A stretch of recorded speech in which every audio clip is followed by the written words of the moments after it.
Namaste. Welcome back to Be Fair.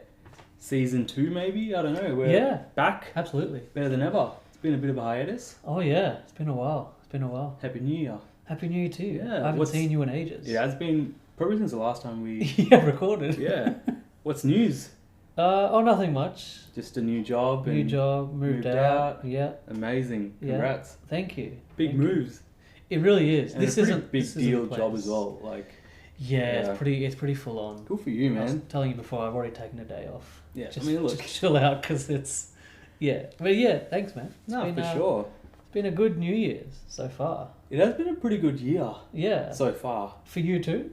Yeah, it's been more, I guess, contained, more relaxed than last year was. Mm. But it's also nearly end of January. I was going to say, it's only been 2 weeks, but it's the 20th today, isn't it? Pretty much. Jesus. Nearly Feb. Yeah, Man. past.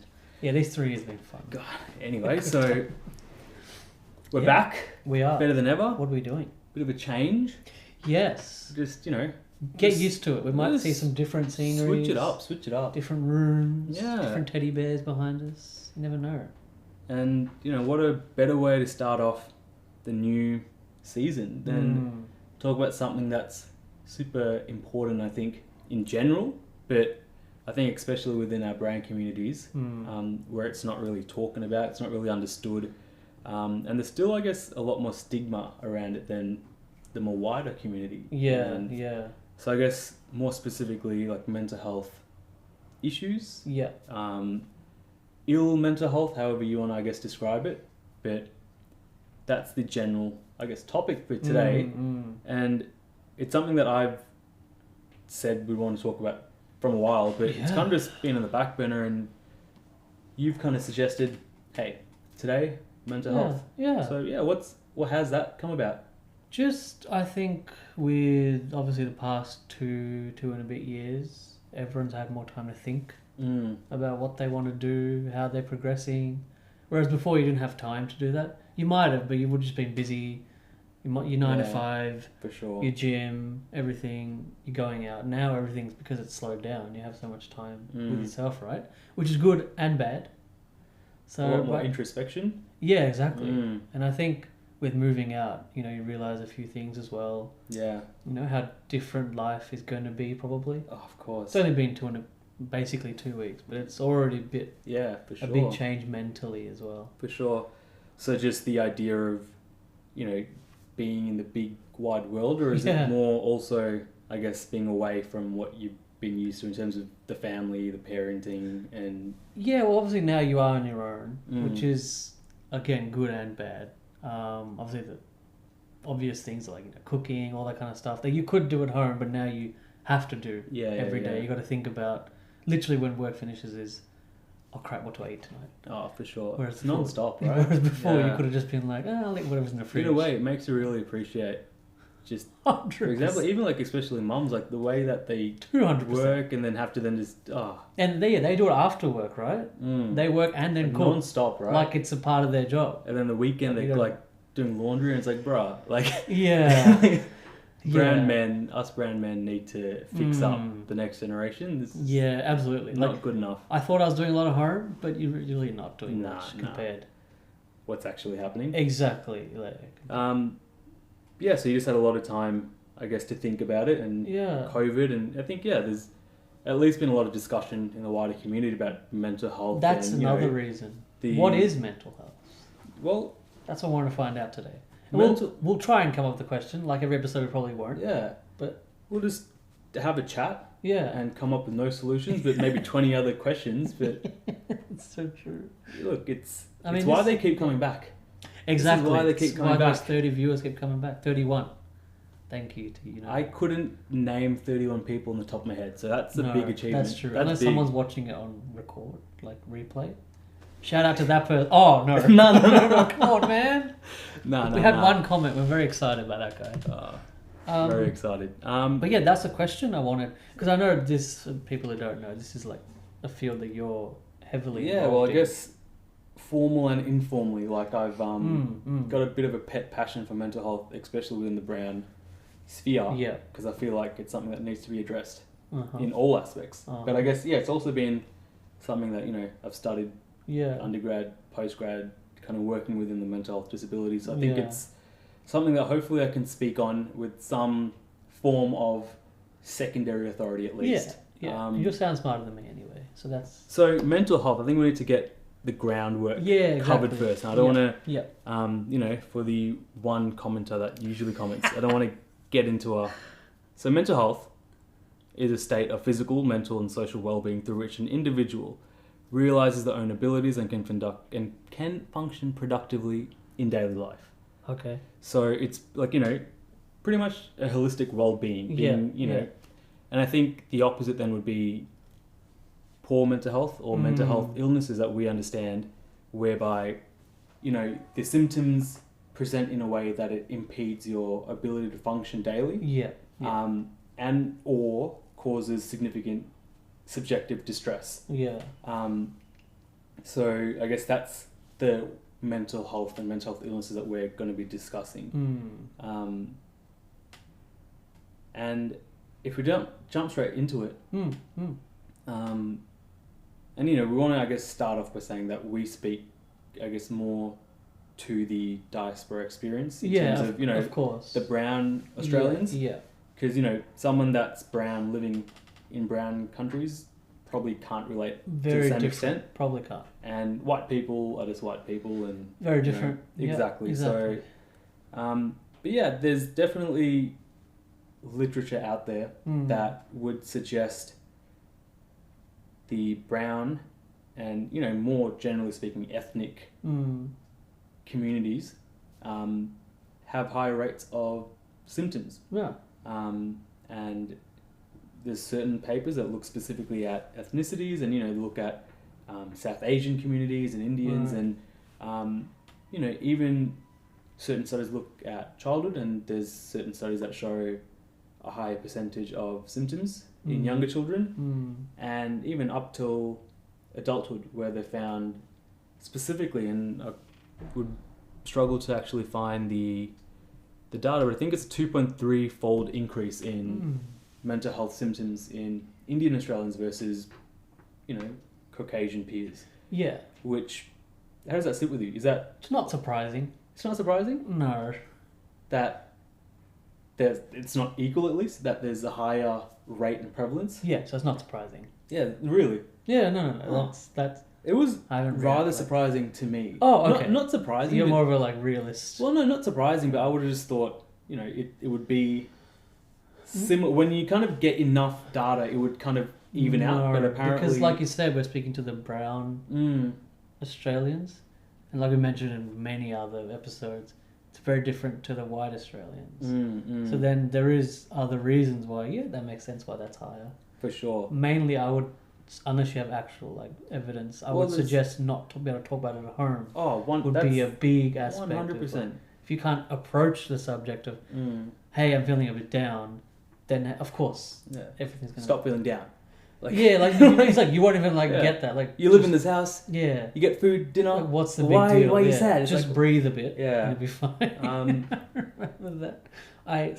Just a little we're watching with my mum some guru on Indian TV. Yeah. And he's talking to all the youth and he's like, what is depression?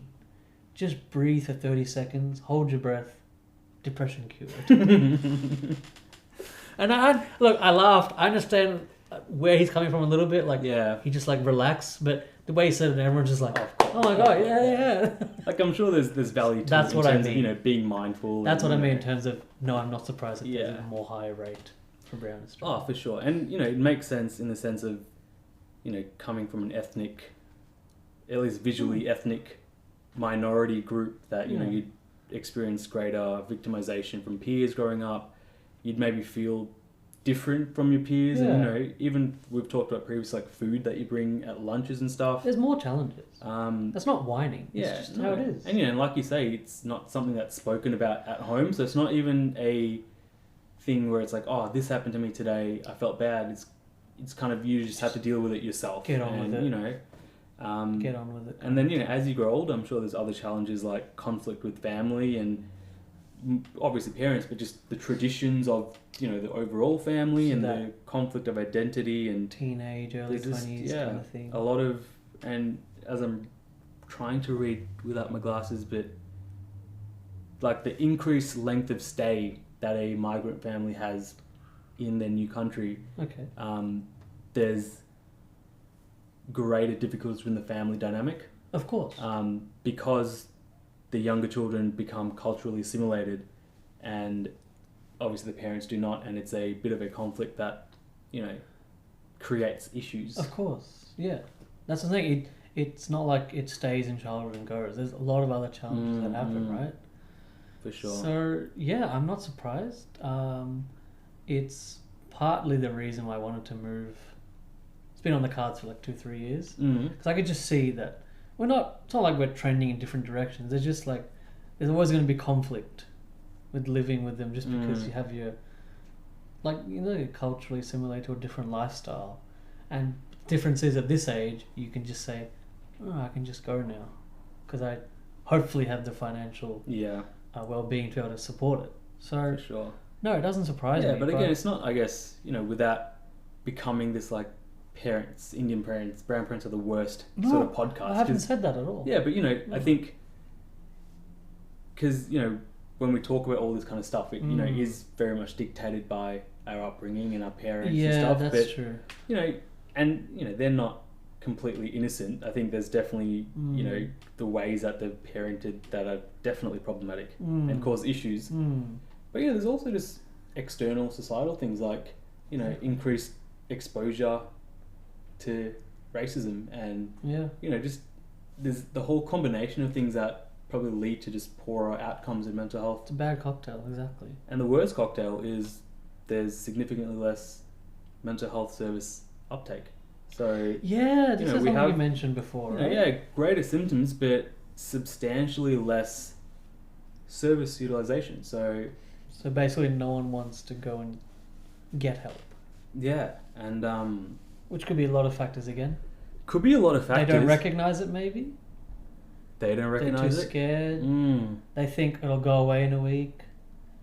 Is this more like the brown perspective you're saying? Yeah, or just generally? No, I mean generally it's bad as well, but no, in terms of the numbers and everything of people not going to seek help. Yeah, no, that's for everyone. Yeah. So there's a recent study that showed that, you know, those brown Australians that responded as having symptoms of mental health issues. Yeah. Only 9% actually sought help versus the number of 35 for Caucasian peers. Right. So it's still low, generally speaking, but it's substantially lower for, you know. That is not shocking as more as just sad, I think. Because then you're just going through life potentially never getting help. I mean, we're saying this as well. We could have these kind of things as well where we're not trying as hard as we can. Where that comes from, I don't know. Could be, like you said, childhood. People like maybe the more people you talk to, the more you assimilate to culture. You go, maybe there is a way I can actually fix these things that I'm feeling. Maybe it is affecting my daily life. Maybe I should go and get help. But that leads me to another question I had about just the mental health in general with society now. Just a wider society. Is like, what is it now? Because like obviously maybe COVID's really pushed this whole, like, I feel like every news article, everything was just like, oh, mental health is getting much worse and we need to support mental health. There's a big budget poured into the Australian mental health last year. But like, is it becoming like too mainstream? Do you know what I mean? I mean, I don't think it can ever be a bad thing. Okay. But I think, you know, I think people, like with everything, pick and choose, you know, what they want to take from things and you know, conceptualize. And I think people are more easily accepting of, you know, this side of the scale and spectrum of presentations. And, you know, we're all depressed about work, how quirky. Everyone knows. You know, but then those people that literally are so anxious they can't leave the house, or that, you know, are, you know, severely depressed and, you know, aren't hygienic because they just can't find energy, or, you know, schizophrenic and maybe we're not very accepting of them, and Right. but you know that's a completely different conversation, I guess, in terms of. Oh, okay.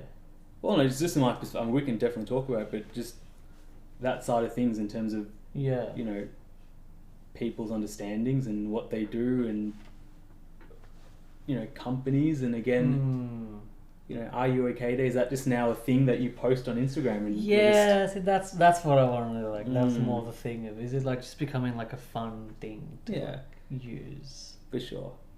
I think, you know, but again, like with everything, I think there's no harm in at least having those conversations. It's good that it's out there. Yeah, it's in the definitely more of wider a community. definitely more of a common thing that you hear around, like mental health. Like people, even maybe 10 years ago, I don't think. Absolutely. Yeah. Oh, easily Yeah. 10 years ago, maybe less. Like now you can, without too much fear, you can breach that topic with people.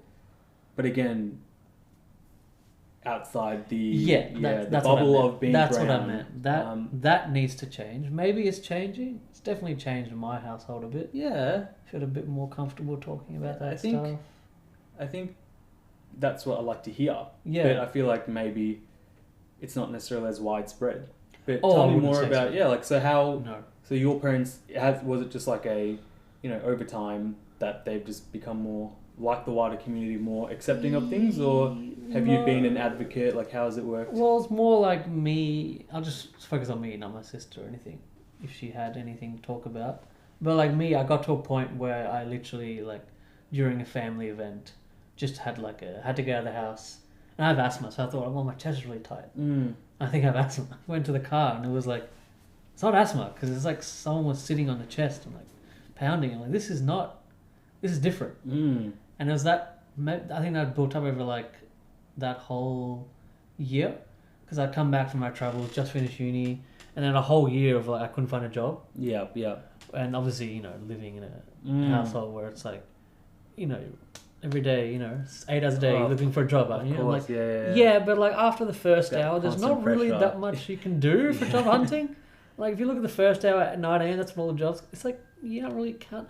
So then that whole year, and then going to family events where I got into my head. I don't know if I ever thought like this was like, oh, they're all judging me. I don't have a job, and then I don't know why that day just all built up. I guess because I think maybe everyone's in the house. Yeah, or sure. Just kind of like and then after that, I think the parents were just like, so this is a physical reaction we can see. Yeah. It's like a leg break, you can see that someone's in pain. For sure.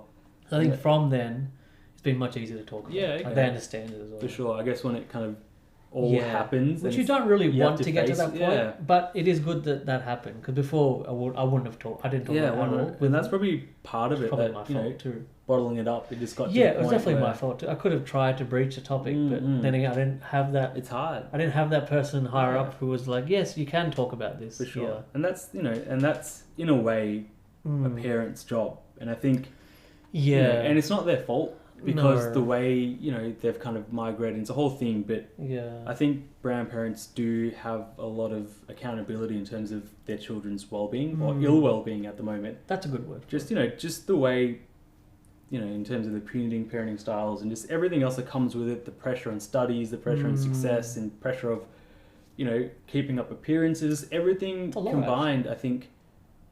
And just then with that, not acknowledging or talking about mental health, not supporting it, not allowing for protective factors, I think just accumulates to having... And if anything, I had a good reaction in terms of like other people can get into... I mean, there's so many vices, right? Oh, yeah. So if I was lucky that I didn't really get into anything and that happened in front of them.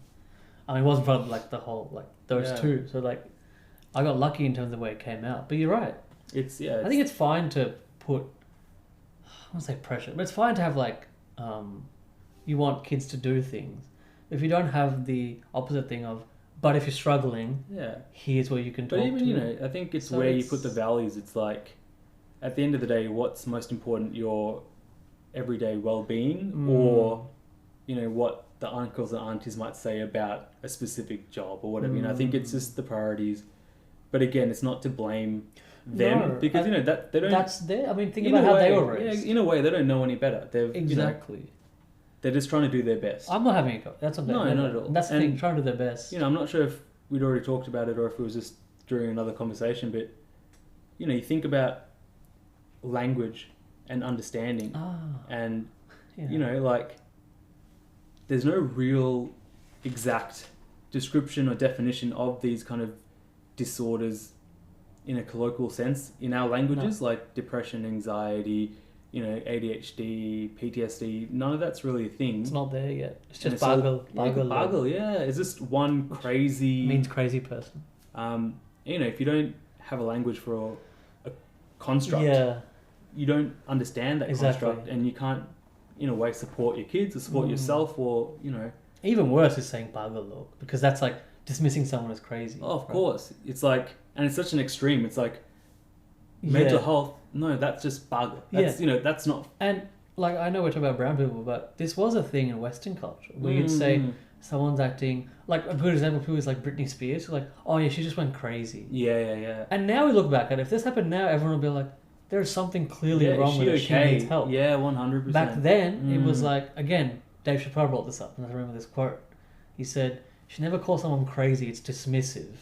Maybe they're in their environment, they're just a little sick." And I was like, oh, wow, that's... 100%. Back then, that was like, oh, wow, even the culture there was like, hey, you might have made a point. And now it's like, obviously now it's, are you okay day, every day, it's this is this. Maybe it hasn't filtered down into and I think that's, again, society. The take home from all our conversations is, a call of action, a call to action? Call to action. A call to action to, the 6 to 30 viewers to, actually do something. Don't be so passive. Even if it's as simple as, asking your cousin or being more open in conversations about how you're going. So, how you going? Actually, not too well, this, that, the other. Because I think it starts with us and our little bubbles. Absolutely. And then obviously we try and get to the point where it's reduce stigma and, we can see therapists openly and, families aren't going to... You're right. It's baby just steps. Challenging, baby. And even if it's like, just examples, I know people love to gossip, especially Indian aunties, mums. When they talk about someone else from another family, like, oh yeah, they're crazy, they'll do this kind of stuff. Maybe if you realize growing up here, realizing that I think that person might have some sort of anxiety. Just telling them like, hey, I know it's funny having a go at them, but are you sure they're okay? Maybe there's something they're actually going through. For sure. Just to start that conversation. I know it might not seem like a lot, but actually in that household, it might... The thing is, you need education. You need to crawl before you can walk. There it is. And I think... And even if, talking to your parents like that is confronting, but even if it's literally just talking to your little cousins or, it's making it okay to talk about things like this, opening up that conversation, discussing potentially if you are the 1 in 10 brown Australians that actually see a therapist and they're good, to kind of, handle the details, to kind of support absolutely, especially the for the community. younger. Yeah, 100%. You got to give them a role model because we didn't have that. But also, we talk about younger, but I guess also just keep a lookout for your parents and uncles and aunts as well, because they might be struggling in their own ways, and absolutely even worse for them because who do they have to talk to? Literally no one, right? It's and they've got a lot of stuff going on anyway. Bad. That is a very good point to mention. Going a bit longer here, but that is another. Keep an eye for somatic symptoms because a lot of the times they present as my stomach hurts all the time, but really it could be a sign of depression or anxiety. Really? Yeah, it comes in older people and in ethnic parents' age, which makes sense because their ideas and values are similar, but these mental health things kind of present more somatically. So in terms of physical symptoms. You mean like actual physical? Like you said, they understand a pain in the knee more than they do like he feels down. And sometimes it manifests in that way. Oh, you can actually get physical pain. I'm actually just really sore, and it's wow. And that might come from fatigue and just whatever else. But years of build up. I mean, I had that experience when I was 20 odd. Could have 40, 50 years of that build up. Well, there's a new movement of the body remembers, and they talk about trauma and stuff, and it's kind of should link that maybe down. It's a book. Cool. Can't say I've read it, but I've heard good things. That's I'm interested to read that. Yeah, I think there's a lot in there. And again, in this very moment, I've actually forgotten what we've talked about and where the next sentence goes. Oh, this episode? No, I'm pretty happy with what we've talked about. Yeah. Just all it is about a lot of our topics I've realised is just start the conversation. Because like you said, might be corny, but it starts with whoever's watching, right? Yeah. Just that little conversation. Man in the mirror. Oh, Just, more singing for our fans. oh, I've absolutely. I'm sure they. I've they heard love it, yeah. we've had requests for singing, so We have. that's you know for who you are. That's for you. You You know enjoy who that. you are. Yeah, they hated that. But I guess that's a wrap. We'll It is. definitely, I think once we sit and rewatch this, have more specifics on mental health. I think and, we've a lot more to get into. have a whole different. But welcome back. Yeah, To be fair, season 2, absolutely. 2022, back better than ever. I'm excited. Comment, subscribe, get Yeah. excited. It's the vibe. It's all happening. Cheers, guys. See ya.